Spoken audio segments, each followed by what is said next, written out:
नमस्कार, मैं हूं रविंद्र जैन और आप देख रहे हैं मुंबई मास टाइम्स। आइए देखते हैं आज की मुख्य खबर। म्हणून गेल्या 3.5 वर्षापासून आपण पाहतोय की या एकनाथ शिंदेला सकाळी उठताना, बसताना, रात्री झोपताना शिवाय शाप दिल्याशिवाय त्यांचा दिवस पूर्ण होत नाही। पण मी त्यांना सांगितलं, तुम्ही शिवाय शाप द्या, आरोप करा, पण हा एकनाथ शिंदे तुम्हाला आरोपातून नाही, कामातून उत्तर देईल, कामातून उत्तर देईल। आतापर्यंत आपण बघत होतो, लोगों के पीछे कुत्ते भोगते हैं, मैंने अपने पीछे इंसान को भोगते देखा है। भोगते रहो और मैं देखते रहता हूँ। अरे किती बोलणार, किती? अरे एक सर्वसामान्य कुटुंबातला मुलगा, एका शेतकऱ्याचा पोरगा मुख्यमंत्री झाला, याचं तुम्हाला हजम नाही झालं, हे तुम्हाला पटलं नाही, हे तुम्हाला पचनी पडलं नाही। तुम्हाला सोन्याचा चमचा घेऊन जन्माला आलेला धनधानगत मुख्यमंत्री पाहिजे। अरे 2.5 वर्षात या वेदना जाणणारा मुख्यमंत्री झाला आणि म्हणून लाडक्या बहीण योजनेचा जन्म झाला।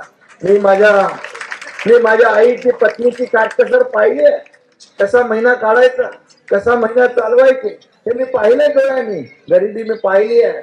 आणि म्हणून मी जेव्हा मुख्यमंत्री झालो तेव्हा विचार केला, काही ना काहीतरी मी माझ्या लाडक्या बहिणींसाठी, लाडक्या भावांसाठी केल्याशिवाय राहणार नाही। त्यातूनच लाडक्या बहीण योजनेचा जन्म झालेला आहे। आणि म्हणून या ठिकाणी ज्यांनी पाहिलं नाही त्यांना काय करणार 1500 रुपयाची।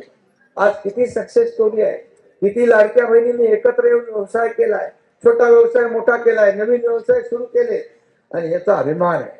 आणि मी आपल्याला सांगू इच्छितो, जाहीर सभेत तर मी बोलतोच, परंतु या लाडक्या बहिणींना फक्त 1500 वर आम्ही थांबवणार नाही।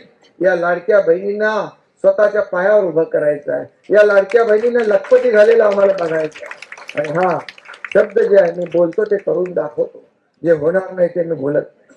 आणि म्हणूनच लोक विश्वास ठेवतात। आणि म्हणून मी आपल्याला सांगतो, या लोककल्याणकारी योजनांमुळे या राज्यामध्ये एक वातावरण तयार झालेलं आहे। एक विकासाचं आपला अजेंडा काय, आपला अजेंडा, मला अनेक लोक विचारतात, खुर्चीचा, सत्तेचा। मला ज्यांनी खुर्ची आणि सत्तेचा मोह केला, ज्यांनी बाळासाहेबांचे विचार सोडले, त्यांची परिस्थिती काय झाली या महाराष्ट्राने पाहिलेली आहे।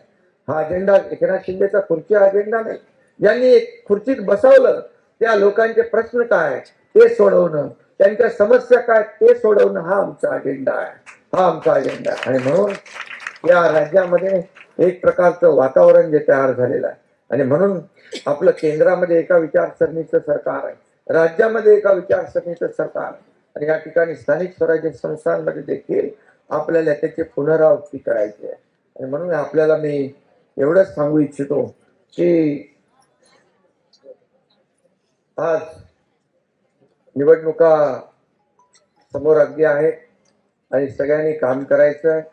आपला पक्ष शिस्तीचा पक्ष आहे आणि तिकीट इच्छुक अनेक असतात, परंतु ज्याला तिकीट, एकाला तिकीट आपण देतो, परंतु ज्याला तिकीट मिळणार नाही त्यांनी असं वाटून घेण्याचं कारण नाही की मी क्षमता नाही माझी किंवा मी त्या कॅपॅसिटीचं नाही। तिकीट एकच आहे, परंतु आता आपल्याकडे एवढ्या संध्या आहेत।